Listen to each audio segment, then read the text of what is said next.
30 août 1483. Le roi de France vient de mourir. Son héritier est un garçon de 13 ans. Fragile, influençable, incapable de régner. Les princes se préparent à dévorer le royaume. Les grands féodaux aiguisent leurs couteaux. L'Europe entière observe, prête à fondre sur une France sans défense. Mais le roi mourant a pris une décision qui va choquer tout le monde. Il ne confie pas le pouvoir à un prince, ni à un général, ni même à un duc.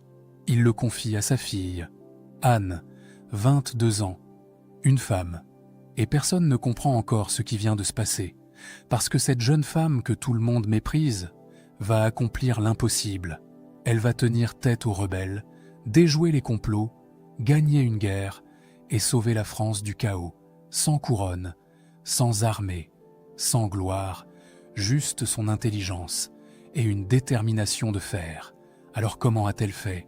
Comment une femme a-t-elle pu gouverner dans l'ombre et réussir là où les hommes les plus puissants du royaume auraient échoué? Dites-moi en commentaire d'où vous regardez cette vidéo. France, Belgique, Suisse, Canada ou ailleurs. Et si vous ne voulez plus jamais passer à côté des histoires cachées de notre passé, abonnez-vous maintenant. Parce qu'ici, on ne vous raconte pas l'histoire qu'on vous a apprise à l'école. On vous révèle celle qu'on vous a cachée. L'histoire commence maintenant. Le château du Plessis-les-Tours. Une nuit d'été étouffante. Dans une chambre aux volets clos, l'air est irrespirable.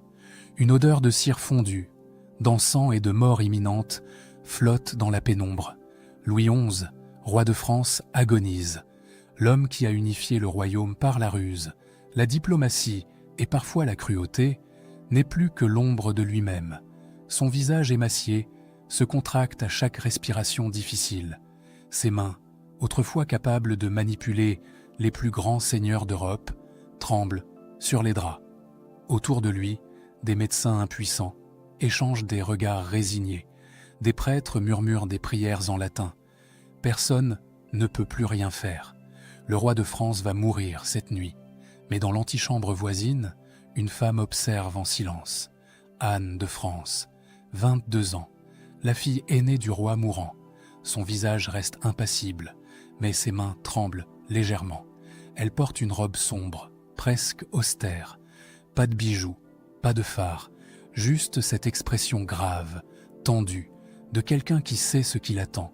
Parce qu'Anne sait, elle a toujours su. Son père le lui a répété pendant des semaines, pendant des mois même. Dans quelques heures, il sera mort. Et son frère Charles, un garçon frêle de 13 ans, deviendra roi de France. Un enfant roi, dans un royaume entouré de loups. Ce que les manuels scolaires ne disent jamais, c'est que Louis XI, sur son lit de mort, a pris une décision qui allait changer le cours de l'histoire. Il n'a pas confié la régence à un prince du sang. Il n'a pas choisi un duc puissant. Il n'a pas désigné un général victorieux. Il a fait quelque chose d'impensable pour l'époque. Il a confié le royaume à sa fille, à Anne, une femme, dans un monde où les femmes n'ont aucun droit politique, où elles sont exclues du pouvoir par principe, où leur rôle se limite à enfanter des héritiers et à tenir un foyer.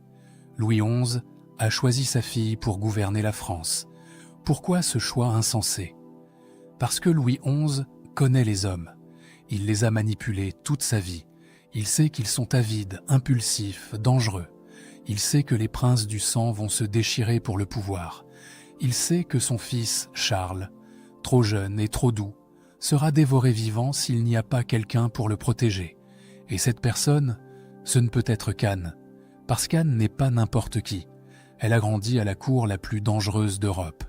Elle a observé son père pendant des années. Elle a appris l'art de la diplomatie, du secret, de la manipulation.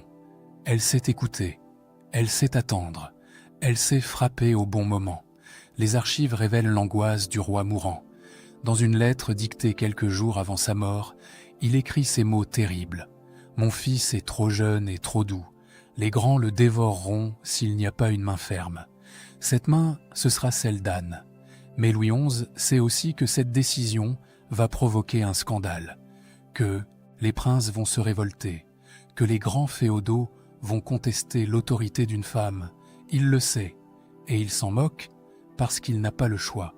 Entre confier le royaume à des hommes cupides qui le déchireront en quelques mois et confier le royaume à sa fille qui le protégera, il choisit sa fille. 30 août 1483, 6 heures du matin. Louis XI expire. Un souffle, puis le silence. Le roi de France est mort. Immédiatement, le château s'embrase. Les courtisans se précipitent. Les messagers partent au galop dans toutes les directions. Les cloches des églises commencent à sonner. Le roi est mort. Vive le roi. Mais quel roi? Charles VIII n'est qu'un enfant. Et déjà, les rumeurs explosent. Qui va gouverner? Qui détient vraiment le pouvoir? Les regards se tournent vers le duc Louis d'Orléans, cousin du roi défunt et premier prince du sang. Lui-même se présente comme le régent naturel. Après tout, il est un homme, il est un prince, il est de sang royal. Comment pourrait-il en être autrement?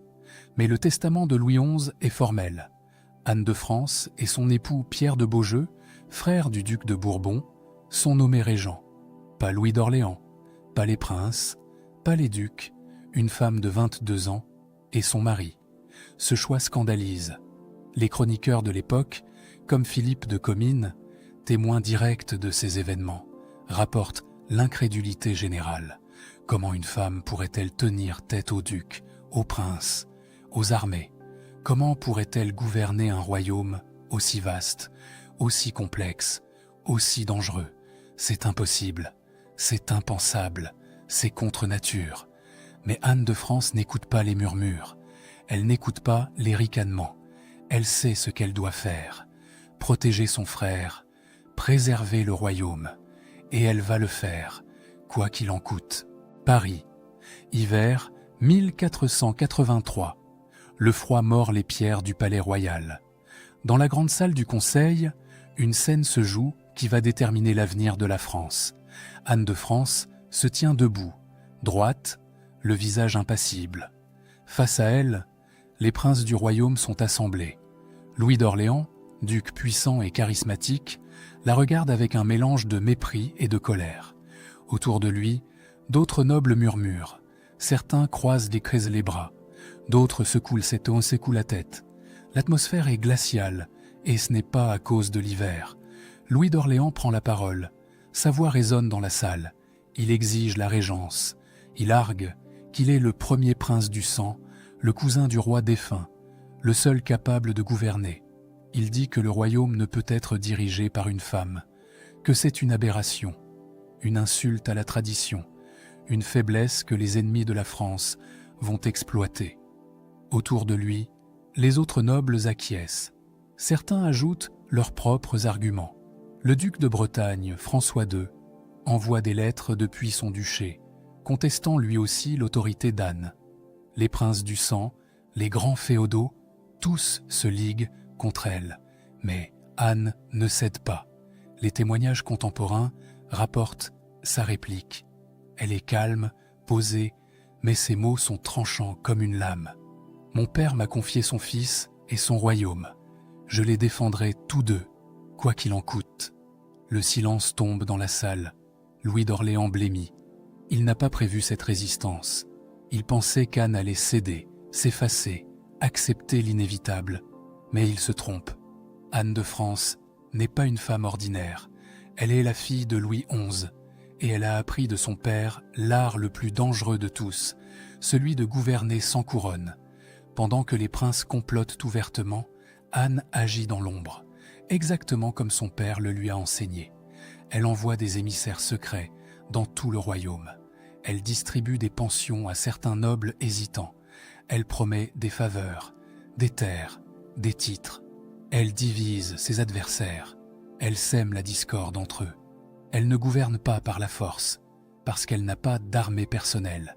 Elle gouverne par l'intelligence politique, par la ruse, par la patience. Et pendant ce temps, elle protège son frère. Charles VIII, le jeune roi de 13 ans, est timide, maladif, facilement influençable. Les archives révèlent qu'Anne l'a immédiatement éloigné de Paris. Elle l'a fait installer au château d'Amboise, loin des intrigues de la cour. Elle contrôle son entourage. Elle surveille chaque visiteur, chaque lettre, chaque conversation. Certains historiens l'accuseront plus tard de manipuler son frère, de le tenir prisonnier. Mais les témoignages de l'époque racontent une autre histoire, celle d'une sœur aînée qui protège un adolescent fragile dans un monde impitoyable. Charles lui-même écrira plus tard dans son journal personnel « Ma sœur m'a gardé du mal que les autres voulaient me faire ». Mais au printemps 1484, la situation explose. Louis d'Orléans ne peut plus supporter l'humiliation. Il refuse d'obéir à une femme. Une nuit, il s'enfuit de Paris. Il rejoint ses terres. Et là, il fait l'impensable. Il lève une armée. Il appelle à la rébellion. Il est rapidement rejoint par d'autres grands seigneurs. Le duc de Bretagne, François II, qui craint pour l'indépendance de son duché. Le comte de Dunois, le duc de Lorraine René II. Même certains princes du sang hésitant finissent par le rejoindre. C'est le début de ce que les chroniqueurs appelleront la guerre folle, une rébellion armée contre la régence d'Anne de France. Le contraste est saisissant. D'un côté, Louis d'Orléans et ses alliés proclament défendre la liberté du jeune roi Charles VIII. Ils prétendent le sauver de la tyrannie d'Anne.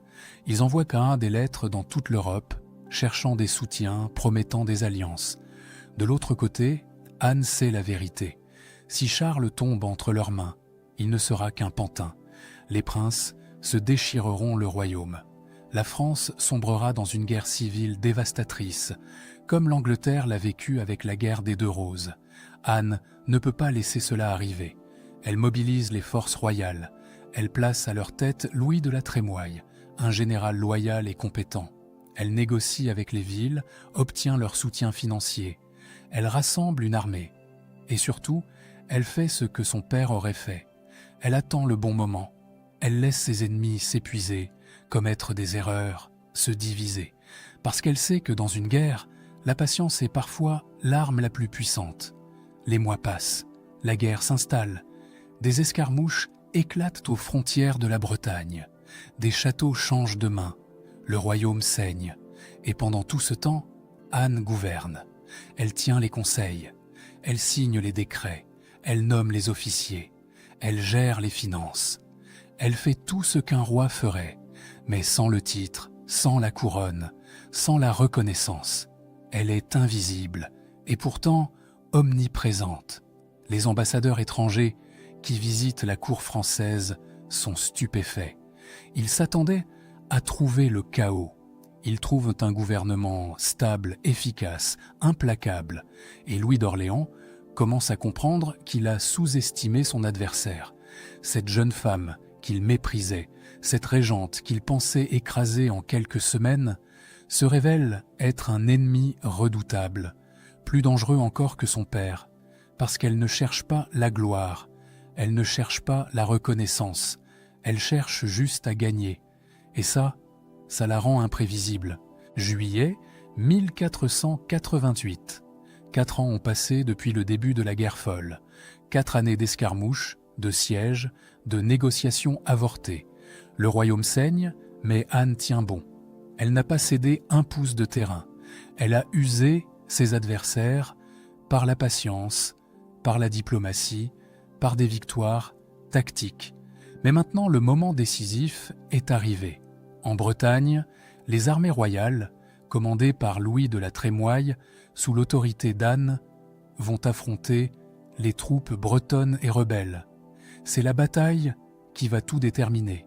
Soit Anne gagne et écrase la rébellion définitivement, soit elle perd et le royaume sombre dans le chaos. L'aube se lève sur les champs de Saint-Aubin-du-Cormier. Le sol est boueux après plusieurs jours de pluie. 25 000 hommes s'apprêtent à s'entretuer. D'un côté, l'armée royale, disciplinée, équipée de canons modernes. De l'autre, les chevaliers bretons et les rebelles français, fiers, déterminés, mais désorganisés. Louis d'Orléans est là, en armure, prêt à mener la charge. Il croit encore à la victoire. Il croit encore que cette guerre peut être gagnée. Il se trompe. Les trompettes sonnent. Les chevaliers bretons chargent dans un fracas de métal et de cris de guerre. Leurs destriers martèlent que le sol détrempé. Leurs lances brillent, sous le soleil levant. C'est une charge magnifique, terrifiante, digne des plus grandes épopées chevaleresques. Mais les temps ont changé. Ce n'est plus l'époque où les batailles se gagnaient à la lance et à l'épée. C'est l'époque de l'artillerie. Et l'armée royale possède les meilleurs canons d'Europe. Le tonnerre éclate. Les canons français crachent leur feu. Les boulets déchirent les rangs bretons. Les chevaux s'effondrent. Les chevaliers sont projetés au sol. La charge se disloque avant même d'atteindre les lignes royales. Puis vient l'infanterie.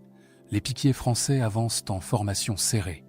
Les archers tirent volée après volée. La bataille tourne au massacre. En quelques heures, l'armée bretonne est anéantie. Des milliers de morts jonchent le champ Nasser, le champ boueux.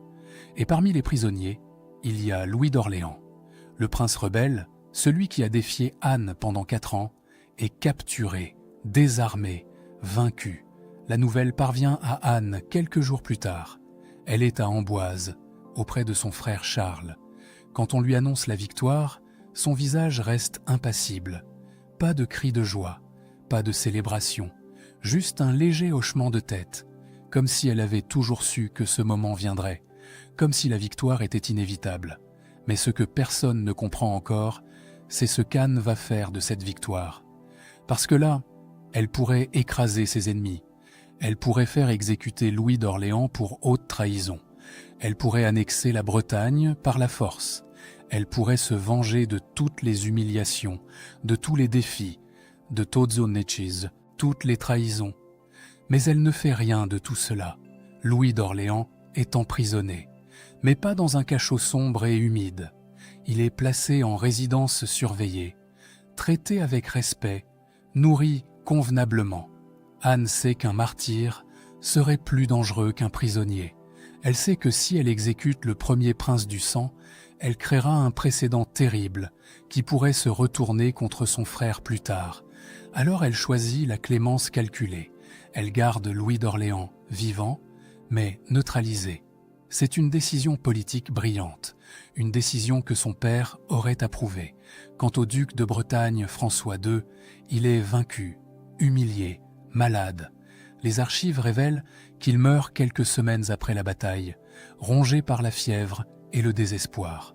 Sa mort change tout, parce que son héritière est sa fille, Anne de Bretagne, une jeune duchesse de 11 ans seulement, qui se retrouve seule à la tête d'un duché fragilisé, entourée d'ennemis, sans défense.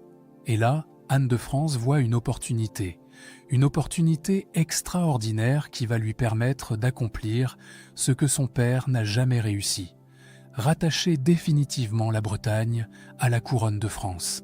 Mais il faut de la patience, il faut attendre, il faut manœuvrer avec précision. Parce que la Bretagne est convoitée par toute l'Europe, l'empereur Maximilien d'Autriche veut épouser la jeune Anne de Bretagne pour étendre son influence. Le roi d'Angleterre, Henri VII, observe avec intérêt. Même le roi d'Espagne envoie des émissaires. Si l'un d'entre eux épouse Anne de Bretagne, la Bretagne sera perdue pour la France, peut-être pour toujours. Anne de France élabore un plan audacieux, risqué, mais génial. Elle va convaincre son frère Charles VIII d'épouser Anne de Bretagne. Ainsi, le duché sera rattaché à la couronne par mariage. C'est l'aboutissement du rêve de Louis XI, l'unification territoriale du royaume.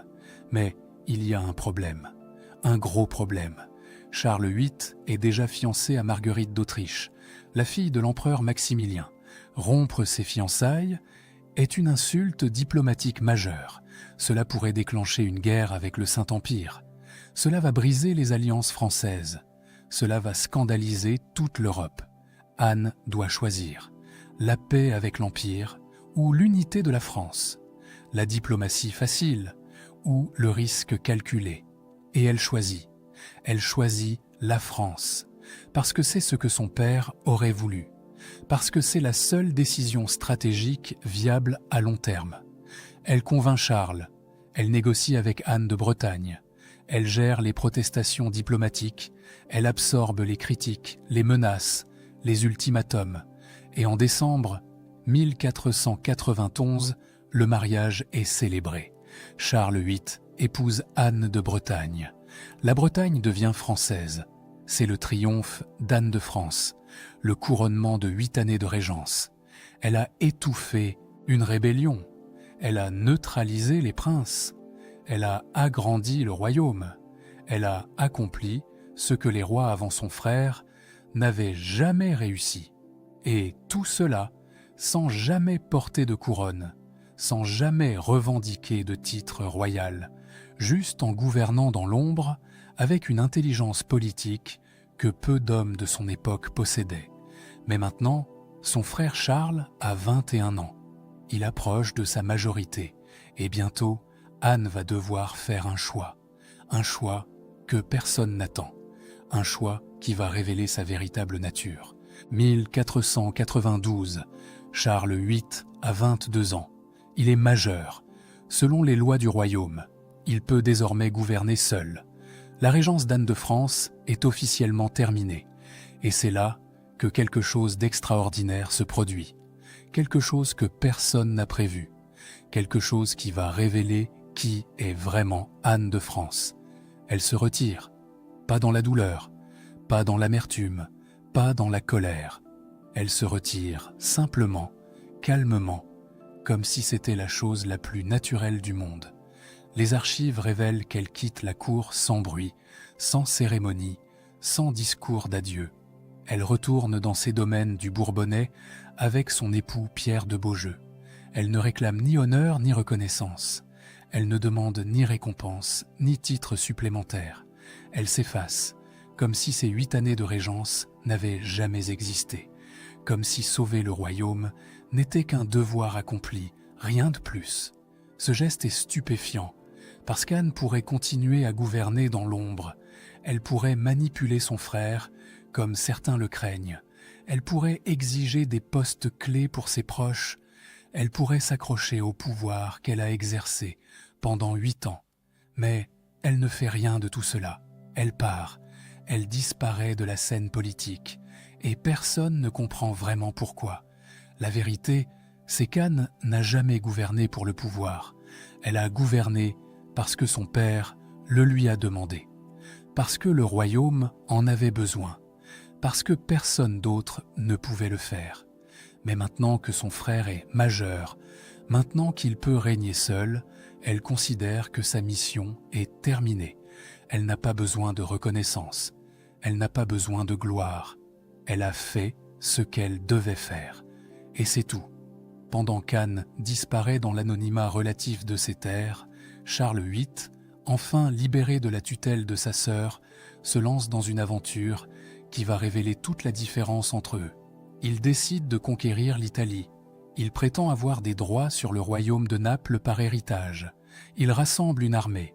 Et en 1494, il traverse les Alpes avec 30 000 hommes, des canons modernes et des rêves de gloire.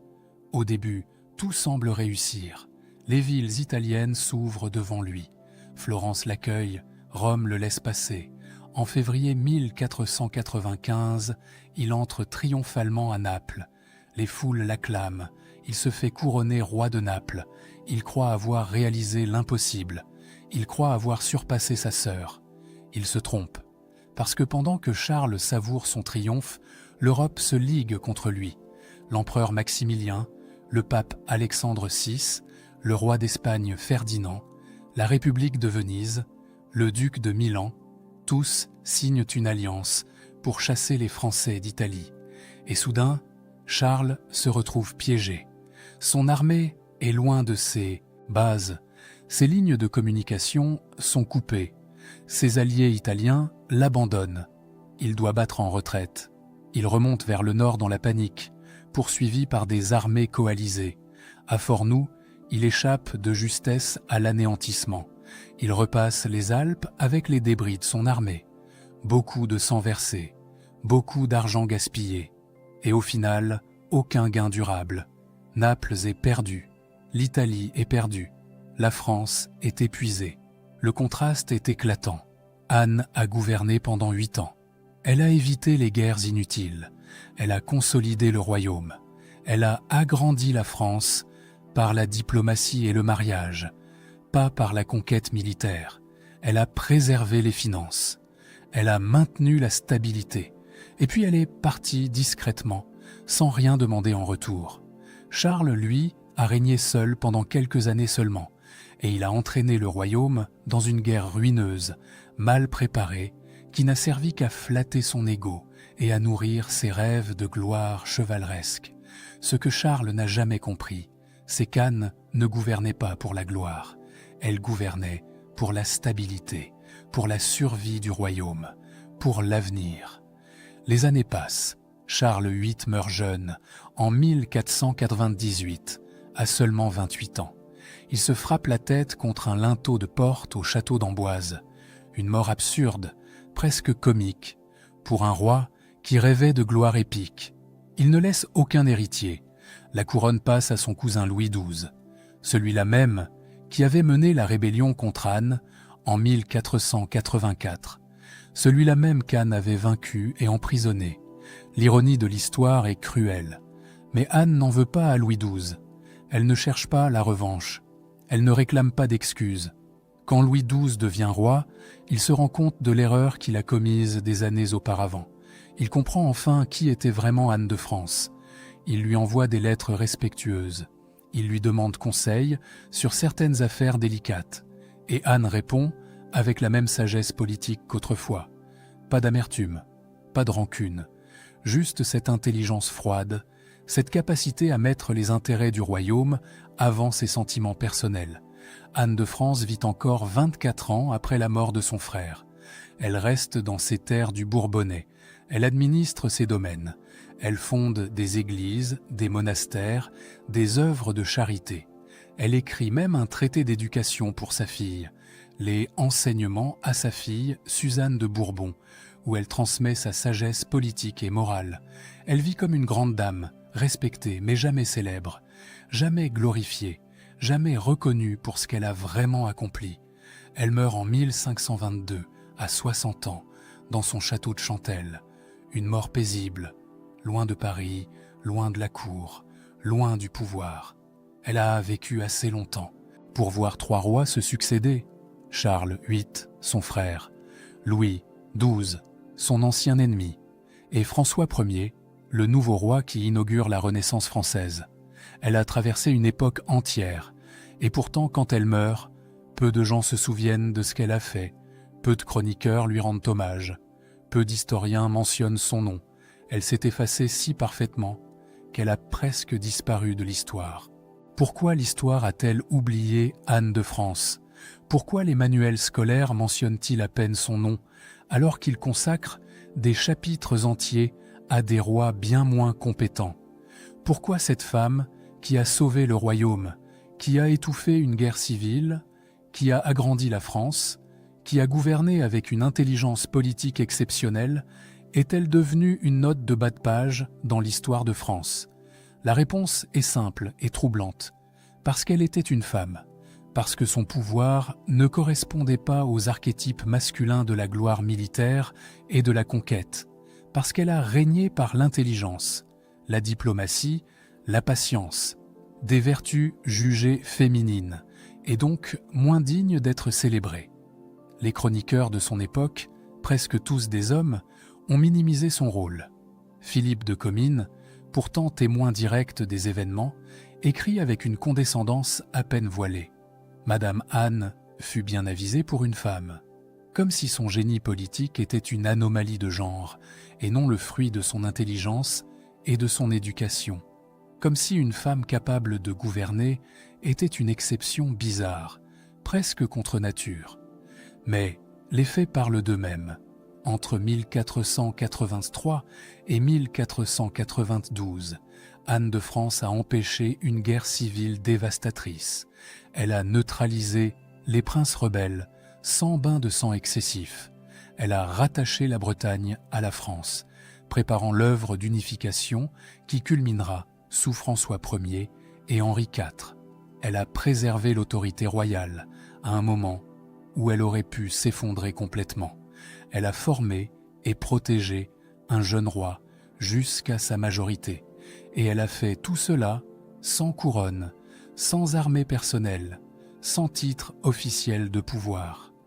Comparez cela aux exploits de Charles VIII, des guerres italiennes ruineuses qui n'ont servi à rien, une mort ridicule à 28 ans, aucun héritier, aucun héritage durable. Et pourtant, c'est lui qu'on enseigne dans les écoles, c'est lui qui a droit à des portraits majestueux, à des statues, à des pages d'histoire. Pendant qu'Anne, celle qui a vraiment sauvé le royaume, reste dans l'ombre, oubliée, effacée, invisible. Anne de France incarne une vérité historique universelle. Le pouvoir véritable n'est pas toujours visible. Il ne se trouve pas toujours sur les champs de bataille ou dans les salles de sacre. Parfois, il réside dans les décisions prises en silence, dans les lettres envoyées à minuit, dans les alliances tissées avec patience, dans la capacité à protéger sans écraser. C'est un pouvoir moins spectaculaire, moins glorieux, mais souvent plus efficace. Un pouvoir qui exige de l'intelligence, de la retenue, de la vision à long terme. Exactement le genre de pouvoir qu'Anne a exercé pendant 8 ans. Et c'est peut-être pour cela qu'elle a été oubliée. Parce que ce type de pouvoir ne fait pas de bons récits épiques. Il n'y a pas de bataille héroïque, pas de charge de cavalerie, pas de discours enflammés devant les armées. Il y a juste une femme intelligente qui travaille dans l'ombre, qui manœuvre avec subtilité, qui gagne sans faire de bruit. Ce n'est pas spectaculaire, ce n'est pas cinématographique, mais c'est redoutablement efficace. Et ça, l'histoire de France a toujours eu du mal à le reconnaître. Imaginez cette jeune femme de 22 ans, debout dans l'antichambre où son père vient de mourir. Elle sait qu'elle porte désormais le destin d'un royaume sur ses épaules. Elle sait que les princes la méprisent parce qu'elle est une femme. Elle sait qu'elle va devoir lutter chaque jour pour imposer son autorité, pour protéger son frère, pour préserver le royaume. Elle pourrait refuser, elle pourrait laisser les princes se déchirer, elle pourrait choisir la vie tranquille d'une grande dame, loin de la politique, loin des complots, loin du danger. Mais elle ne le fait pas. Elle accepte, elle assume, elle gouverne. Imaginez-la maintenant, 8 ans plus tard, se retirant volontairement du pouvoir, sans amertume, sans regret, parce qu'elle a accompli ce que son père lui avait demandé, parce que le royaume est sauvé, parce que son frère peut désormais régner seul. Elle ne réclame rien, elle ne demande rien. Elle part simplement, discrètement, comme elle est venue. Et elle laisse derrière elle un royaume stable, unifié, prêt à entrer dans la Renaissance. C'est peut-être ça, la vraie grandeur, pas la gloire, pas la reconnaissance, juste le devoir accompli, sans rien attendre en retour. Anne de France a prouvé quelque chose que son époque refusait d'admettre, qu'une femme pouvait gouverner aussi bien, sinon mieux, que les hommes les plus puissants du royaume. Elle l'a fait sans armée personnelle, sans couronne, sans gloire. Elle l'a fait par la seule force de son intelligence et de sa détermination. Et si l'histoire l'a oubliée, c'est à nous de la faire revivre. Parce qu'Anne de France n'est pas seulement une figure du XVe siècle, elle est un symbole intemporel de courage, de dignité et de pouvoir invisible. Elle nous rappelle que les véritables héros de l'histoire ne sont pas toujours ceux qu'on célèbre, que les décisions les plus importantes ne sont pas toujours les plus spectaculaires, que la force véritable ne réside pas dans la conquête, mais dans la protection, dans la préservation, dans la capacité à voir au-delà de l'ego et des ambitions personnelles pour servir quelque chose de plus grand que soi. Château de Chantelle, 1522. Une vieille dame regarde par la fenêtre les collines du Bourbonnais. Elle a 60 ans, toute une vie derrière elle, des victoires que personne ne célèbre, des sacrifices que personne ne reconnaît. Elle n'a jamais été reine, mais elle a sauvé un royaume. Et cela, personne ne pourra jamais le lui enlever. Anne de France, la femme qui a gouverné la France sans couronne, la régente invisible, la sauveuse oubliée. Son histoire méritait d'être racontée, parce qu'elle nous rappelle que la grandeur ne se mesure pas toujours à la gloire. Parfois, elle se mesure au silence, au sacrifice, à la dignité dans l'effacement. Et si vous ne connaissiez pas son nom avant aujourd'hui, maintenant vous le connaissez. Anne de France, celle qui a sauvé le trône après la mort de Louis XI, celle qui a prouvé qu'une femme pouvait changer le cours de l'histoire, même si l'histoire a choisi de l'oublier.